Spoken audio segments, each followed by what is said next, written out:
Hi, this is Rabbi Chaim Kaufman. Welcome to our 154th installment of the Torah portion of the week. We are holding by Parshas Toldos, a packed parsha, right? The story of Yaakov and Esav, the story of anti-Semitism, Yaakov stealing the blessing, so to speak. I made a video about that. You can check my YouTube channel, Rabbi Chaim Kaufman. You can see the video there. And we see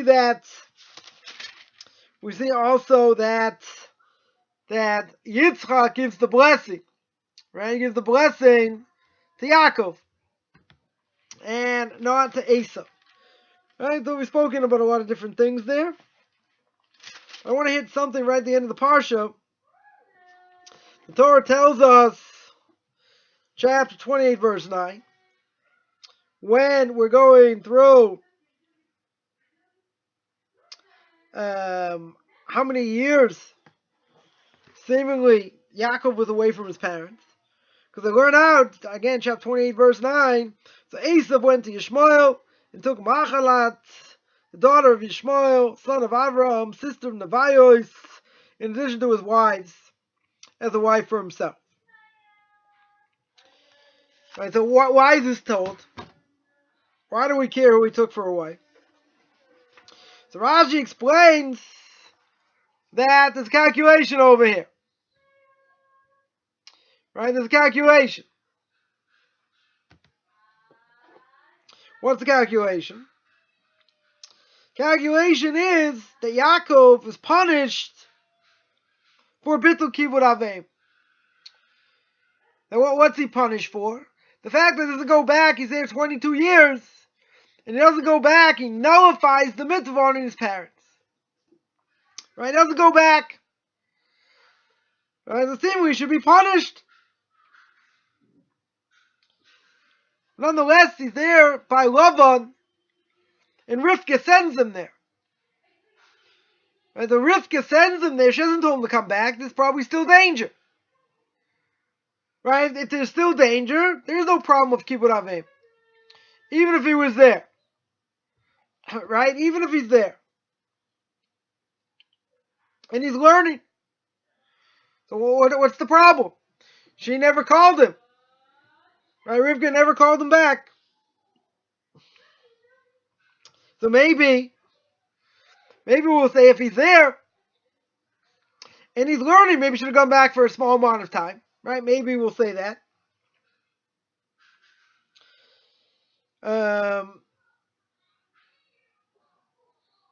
So that's the question. That's the question. What's the claim against Yaakov? The fact that he doesn't go back.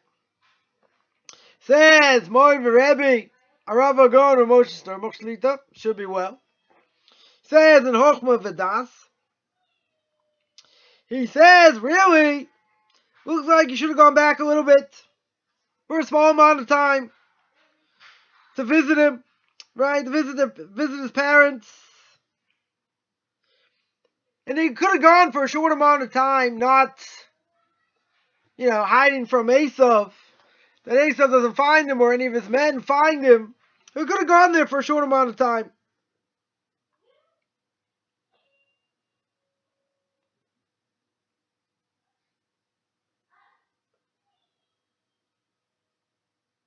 But the thing was,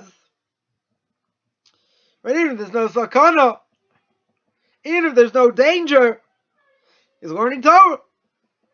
Right, in the yeshiva of Shem Ve'ever. He's in that yeshiva, so he's learning there 14 years. So if he's sitting and learning, then that should mean that he's exempt. And his parents should be happy. Right, his parents probably were delighted that he's sitting and learning, so what's the claim? Right, does he have to nullify his time from sitting and learning to go see his parents?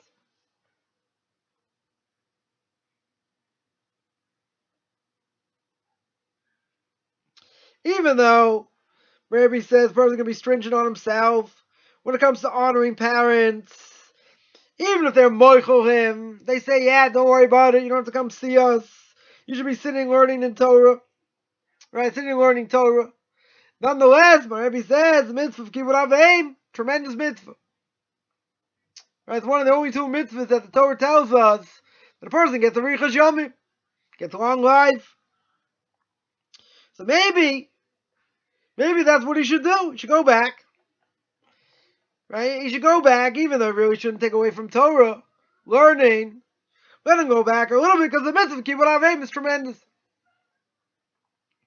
But since Yaakov Avinu was learning day and night, and it's brought down he didn't really sleep for 14 years. Rashi says at the beginning of Parshas Vayetze, right, that he didn't really sleep. And he's learning day and night. If he's learning day and night, why should he stop learning? Not like he's taking a break. Right? Even though, again, going to see his parents would be a tremendous mitzvah. But since he's so into learning, and he doesn't sleep for 14 years, why is he going to go back? Why is he going to stop? He's not going to stop even to perform a mitzvah. Therefore, he's not punished at all. Supposedly for wasting his time when he could have gone to see his parents. Right? Not that learning Torah is a waste of time, but he could have done the mitzvah of honoring his parents. So he was there with their reshus. His parents sent him there willingly. So you see that even though he's there and he's learning Torah, so therefore he gets the mitzvah of that. He gets a tremendous mitzvah of learning Torah. He doesn't have to go see his parents. Right? That's the question. Would it be considered like he transgressed serious prohibition of honoring his parents? A person shakur learning, person's learning day and night, is exempt, seemingly from other mitzvahs. So where do we learn this from? My Rebbe says we learn it from the Rambam. Comes on the Rambam, chapter 3, from the laws of Talmud Torah, 4th halacha. The Rambam says, if you have the opportunity to do a mitzvah or learn Torah, if you can do the mitzvah through somebody else, meaning someone else can do the mitzvah, you're not going to stop learning. Right? For you, that would be bittul Torah. That would be wasting time when I could be learning Torah. I could do it through someone else. If you can't do it through someone else, you can do the mitzvah, then go back to your learning. That's what the Rambam says. If you can do it through someone else, good. Let them do it, you go back to learning. If you can't do it through someone else, you do it, and then you come back to learning. Question is, my Rebbe asks, what does it mean? What does the Rambam mean? It says, v'yachzor l'talmudai. They should go back to learning. What does that mean? So simple explanation is, once he finished doing the mitzvah, he goes back to learning. That's it. You go back to learning. But it means over here that when we talk about he nullifies the mitzvah of Talmud Torah, he doesn't learn when he's doing the mitzvah. That's if it's not going to bother him. In other words, he can do the mitzvah, he'll go in his way, and that's it. He'll go back to learning. Because then he can go back to learning like normal. But if it's going to stop him, if it's going to be more difficult to go back to learning, they shouldn't go do the mitzvah. Because why should he take away the yoke of Torah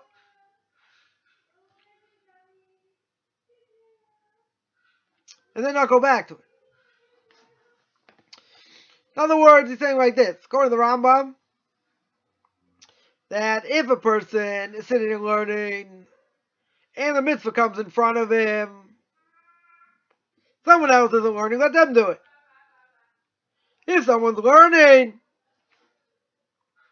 no one else to do it, so you have to do it as long as you're going to go back to learning. If it's not something that's going to take you a long time and then you're gonna waste your time coming back and all that. Maybe you won't learn. Then you shouldn't do it. Talmud Torah can make it cool. Learning Torah comes first. Right? If it's Talmud Torah makes mitzvah, it's something else. Right? If someone died, someone to bury him, and you have to do it yourself. Then you can stop learning Torah. But you see one thing. One thing is the power of learning Torah. Right? You see that one of the mitzvahs, one of only two mitzvahs, that a person gets a Richas Yomim, gets long life. If he does it, one of them is Shluch Haken, shooing away the mother bird, taking the eggs. The other is honoring parents. So I would think honoring parents is so great. Even if you're learning, okay, go see them a little bit and go back to learning. Or you tell me, if he's learning straight, and that's all he doesn't have to go see his parents. He's exempt from the mitzvah. But if he's learning someone else to do the mitzvah, he does it, but he has to come straight back. He has to go straight back to learning.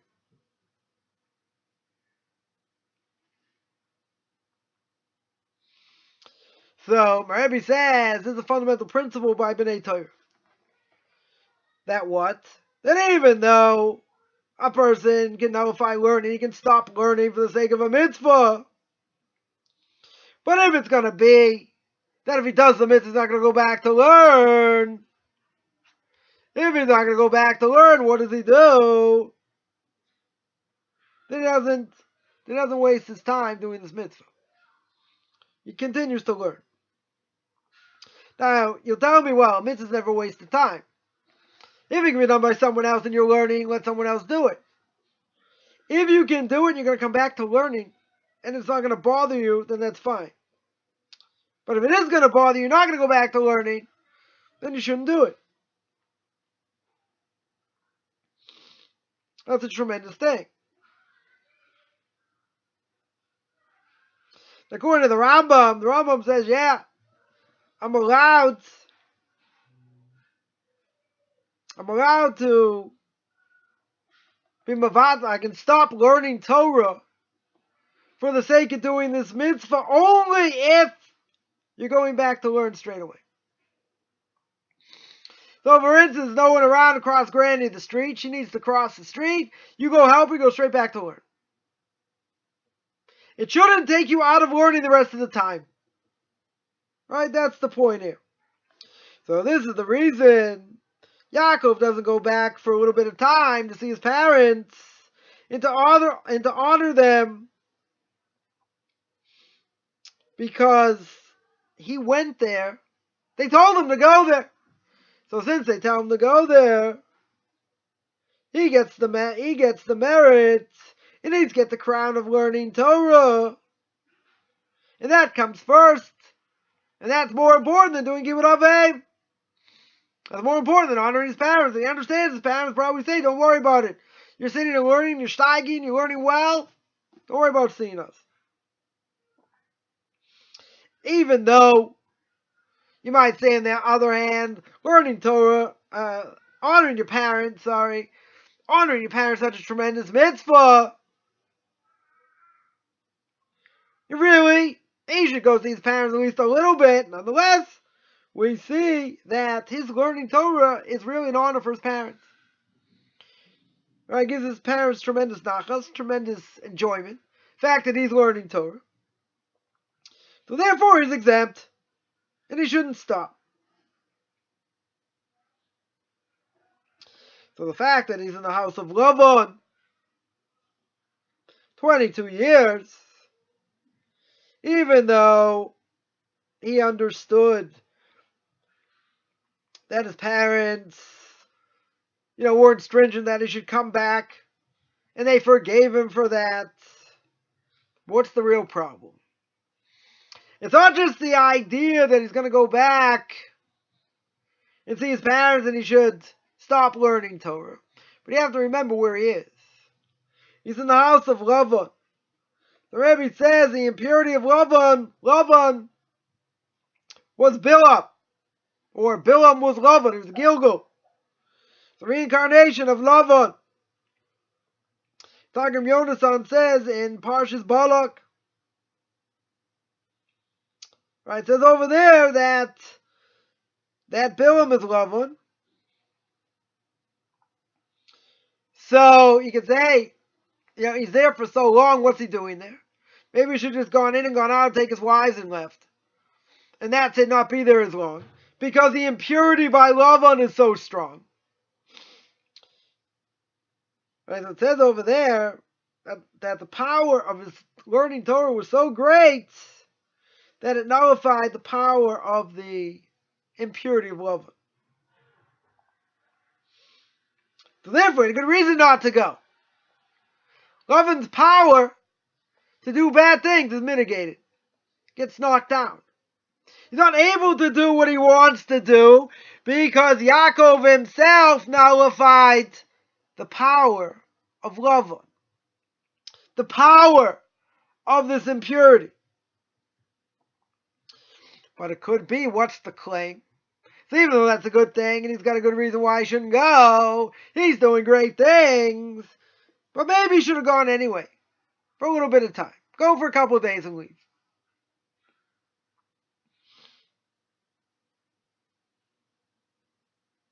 But if he did, that would have been a Chilul Hashem. It would have been a desecration of God's name. Because his evil brother Esav was also very careful in honoring his parents.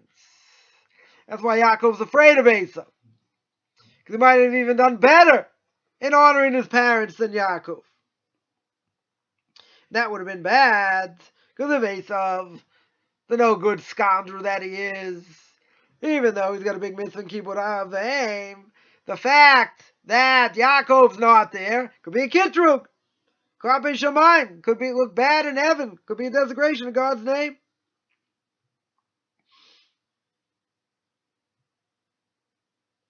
Right, and therefore, if Esav is so bad, he's done every bad thing under the sky. Look at his kibbutz av aim. Look how strong he is in honoring his parents. But Yaakov steeped in Torah. Yaakov always doing the right thing, working hard in his avodas Hashem. What happens to Yaakov? According to heaven, maybe he's liable. His brother's no good, and he honors his parents unbelievably.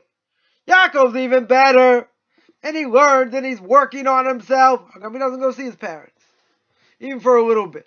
It looks bad. Esav's doing a 10 times better job. And that is a claim of God against Yaakov. Because according to his level, he still should have gone to see his parents. At least a little bit. So what we have over here, we have an interesting thing. The hardest mitzvah, one of the hardest mitzvahs in the Torah is to honor parents. Right? One of the hardest mitzvahs to do. Esav's merit was he honored his parents unbelievably. Now we have a number of reasons why Yaakov doesn't have to go. One reason is danger. He goes back. Esav's going to find out, come and try and kill him. Danger. Another reason we flushed out was he's learning Torah. And he's not sleeping. The fact that he doesn't sleep and he continues to learn Torah, so he learned from the Rambam. So the Rambam says, if he could have gone back, if he could do a mitzvah, and you were learning, you can't get anyone else to do it, and you do that mitzvah, you go back to learning, good. But if you're not going to go back to learning, you can't do it. Right? Torah comes first, even more than honoring parents. But to see also he had the power to nullify love and the influence of love. Because he worked hard on himself in order that Lavan wouldn't have any influence over. Right? That's what he says. That's what Yaakov says to Esav. Right? I was by Lavan and all the mitzvahs I guarded. Right? Even though Lavan is no good and is bad and is impure, nonetheless, he tells Esav, I'm still the same person I was. So you might say, Esav's just as bad as Lavan. Seemingly just as bad. If not worse. Why should he care? Why should Esav care that he kept the mitzvahs by Lavan? Like Esav's a big mitzvah doer. Simple answer is because he grew up in the house of Yitzchak. So he understands what it means to be an Eved Hashem. Sorry by his father. Sorry by his brother. He didn't want it.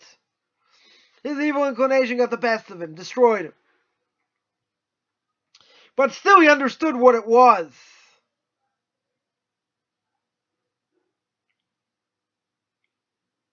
So Yaakov sits there 14 years. He wants to take away the effect that Lavan's going to try and have. So maybe he should have stayed a short amount of time. And then gone back. But the similar thing with Rabbi Akiva. That Rabbi Akiva left for 12 years. Went to go learn Torah at thousands of students. Comes back to his wife. Gets to the door. He hears his wife talking to someone and said, if my husband Akiva was here, I'd let him go for another 12 years. Rabbi Akiva turns around and leaves. Commentaries ask, why didn't he stay? Why didn't he say hello? Stay a little bit. Because when a person's learning for 24 years, it's not 12 and 12 and a break. It's constant. Okay, this isn't honoring a parent. It's seeing his wife and kids. Power of Torah is something else. It's constant. Right? You study for a test. For instance, you say I studied 15 minutes, took a 10-minute break. Studied another 15 minutes, took another 10-minute break. You said you studied for 2 hours, but you didn't.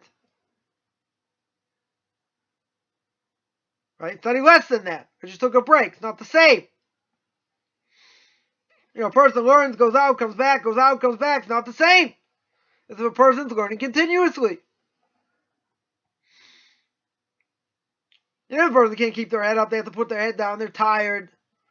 It's one thing. You got to fight to try and stay awake. But we're only human. But the essence of what you're doing now, no matter when you learn.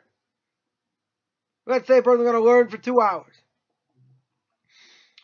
Right? 2 hours straight. Whatever that time is, you got to learn 2 hours. You don't get up for this, you don't get up for that. It's got to be constant. Right? Because you get upstairs, tell God, listen, I learned for 2 hours. Every day. God's going to say, I don't think so. You went up to get a drink, you went up to this, you went up to that. So really, it'll take 1 hour and 40 minutes. But see, that's the importance of Torah. Torah always has to be constant. Because if it's not constant, it's broken up. And when a person breaks it up, it's not the same. Right? We see by Rabbi Akiva. It wouldn't have been the same. If he would have stayed in.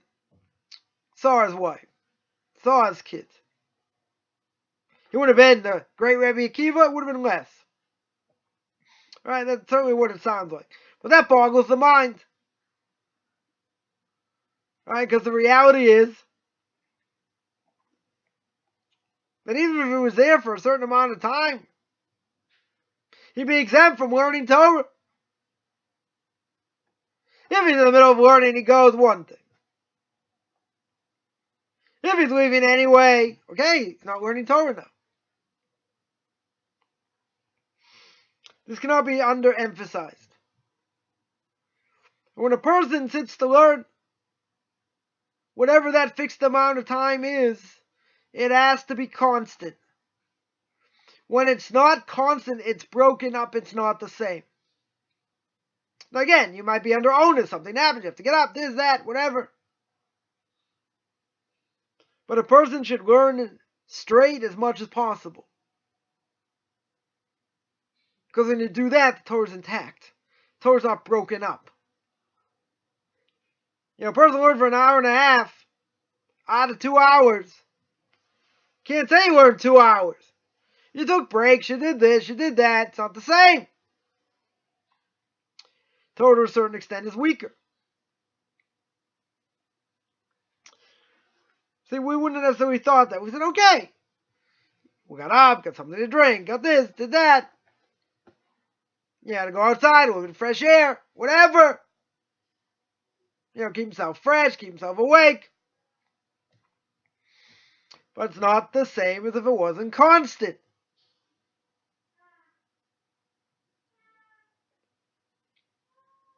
Say, well, a person has to train themselves to concentrate. It's certainly not an easy thing, because we get distracted easily. Imagine a person's in a base medrash, in a study hall.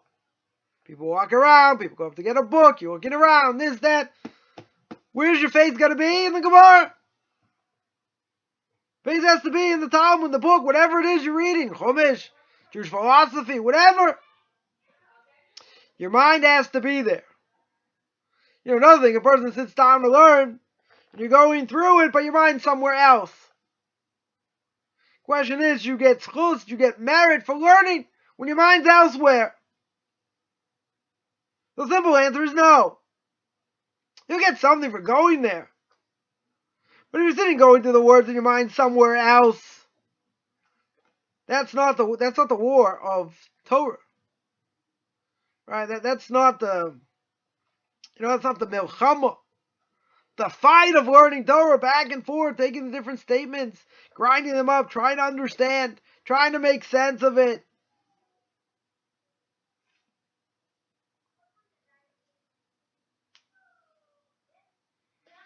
So one other aspect over here is honoring parents in general. Talmud Kedushin says that one of the hardest mitzvahs to do. Now, the difference of opinion between the Rambam and the Torah, whether there's an obligation to honor a parent if they're a Rasha, if they're evil. Right, one opinion is, if they're evil, they're abusive, you don't have to honor them. In other words, if they walk in the room, you don't have to stand up. You don't have to honor them. But you can't be mavaza them. You cannot discredit them. You cannot speak against them badly. You can't embarrass them, even if you think they deserve it. Because at the very least, they brought you into this world. Now, it may be better stay away from them, not visit as much, because they have a negative effect. Keep your distance. You tell me it's one of the greatest mitzvahs to do, but it's hard. And the person gets even mentally abused. Your parents put you down, they say things and this and that. So it could be, keep your distance. I know mitzvah to be around them, they're just going to abuse you.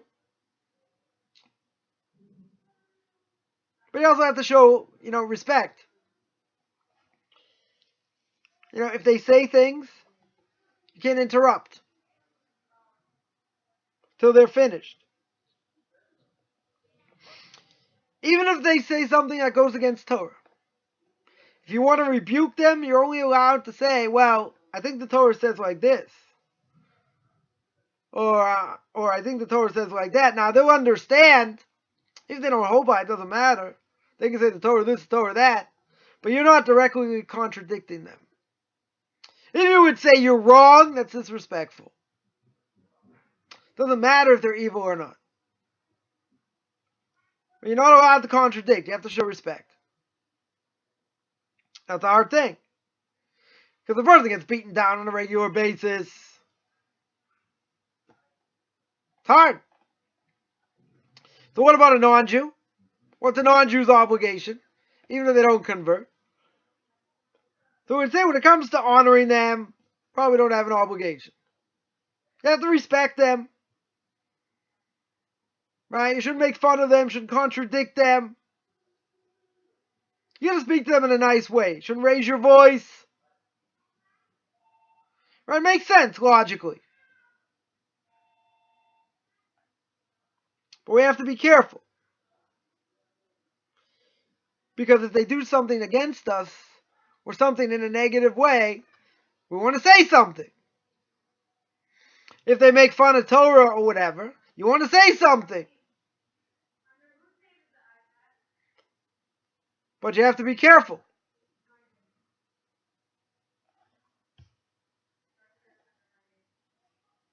So you have to be careful what you do.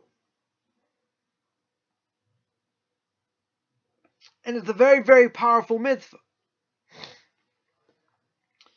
Now again, you'll say if it's such a powerful mitzvah, a person should just take the abuse. You don't have to.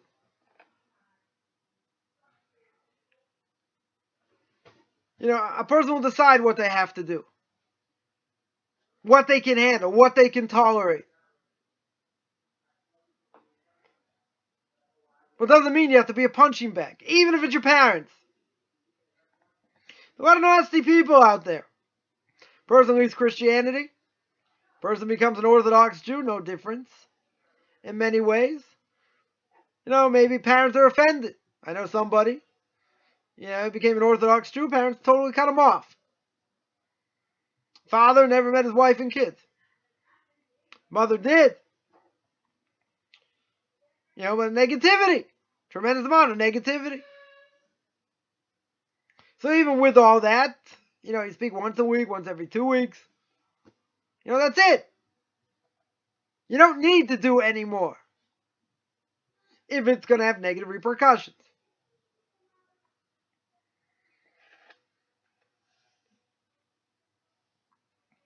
So you see over here, I would have thought, in Yaakov's case, that honoring his parents comes first. No matter if he's in danger, right? That'll exempt him. But that's not the only reason.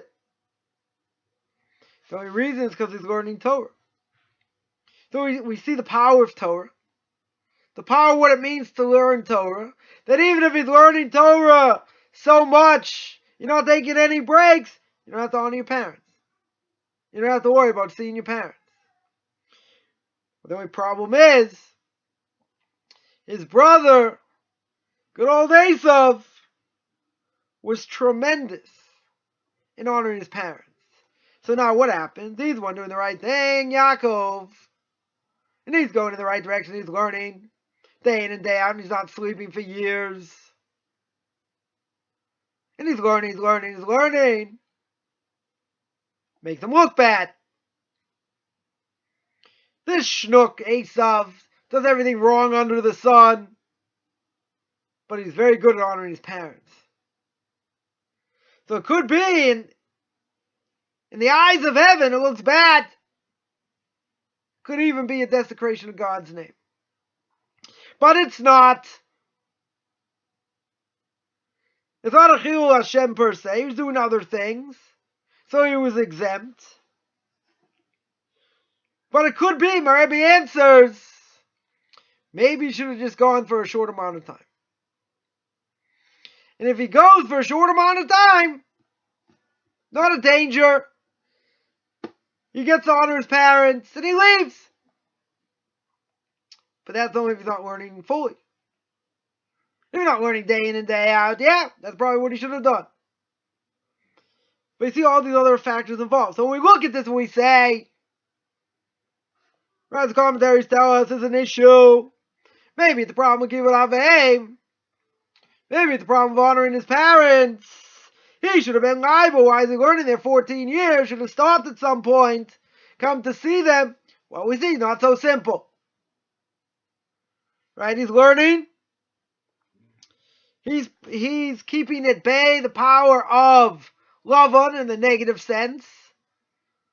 Right? He's keeping the power of impurity at bay.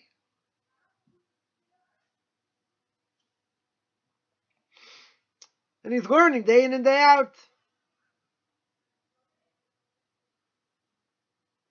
But at some level, maybe he should have gone anyway. Just to pop in for a day. Say hello. Whatever. So it's like I always say. You look at this Rashi, we get a lot of answers why it shouldn't be a problem. Right, which we already explained. But as we see, not so simple. There are other things going on behind the scenes. So if you're a Karaite and you say, very nice, why is the Torah telling me this? Got to come up with a reason. You say it's important enough for God to say it. You're right. But why? You can say because God said it. Okay? I can accept that as an answer. But you see how much more richer the Torah is when we have other explanations. Or trying to explain what the verse means. Not changing anything, not adding anything. Giving you insight. And this is tremendous insight. Because you would have told me, keep it off of aim. It's one of the 10 Commandments. Tremendous mitzvah. So why didn't he go? Should be punished. But if you got these other factors involved, and you understand the power of Torah, you understand the power that nullifies the negative things that he does, that Lavan does,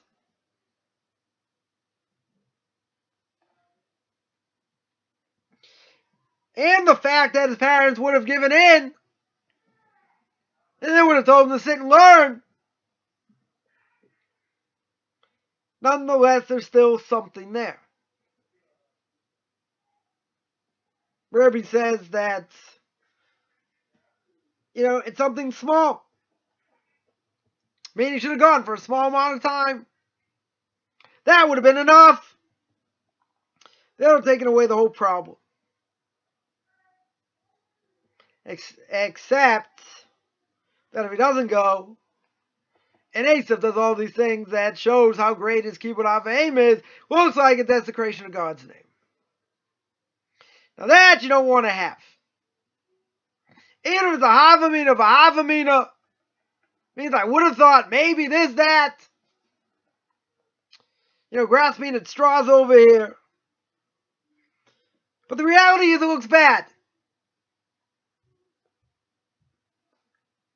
So we're going to say, well, he's liable because it looks bad?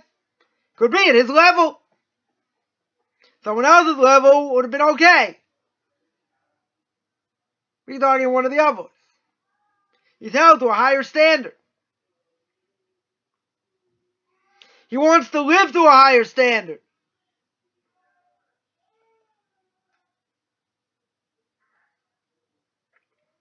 So we should never underestimate deeper meaning of what the Torah is. We can look at this parsha like a 5-year-old, like a 7-year-old. We can understand, okay, spent 14 years there, what was he doing there? A much deeper level here. And it's dependent on so many other different factors, my Rebbe here points out. So yeah, 100%, Torah's not so simple. It's not supposed to be. You can live it, you can learn it in a very simple way. You can learn it in a very deep way, but you never look at it the same. Right? Because Torah is never the same. Many different levels a person can learn. Right? And that's the power. That's the power we have. We have the ability to learn Torah properly. So I want to remind everyone that I give conversion classes, right, twice a week. I have a class on Duties of the Heart every Tuesday, 9 o'clock New York time, speaking about Inshar and Bitachon, the faith in God when it comes to livelihood and other things. I have 2 question and answer sessions every Tuesday, Thursday, 10 o'clock New York time, 5 o'clock Israel time. And I have a website. On my website, it's the entire book of Exodus. You know, my class in the book of Leviticus. The entire Path of the Just, just finished. The Ways of the Righteous, finished. Derech Hashem, the Way of God, finished. I'm going to start Shari Tshuva, Gate to Repentance. I have all my Rebbe's drush for the last 5 years. So anyone interested, contact me. Find me on Facebook, Beyond Orthodox Conversion to Judaism. You can send me an email, rabbichaimkoffman@gmail.com, RABBICHAIMCOFFMAN @gmail.com. And you can take a look at my blog, orthodoxconversion.com. Wishing everyone a great Shabbos!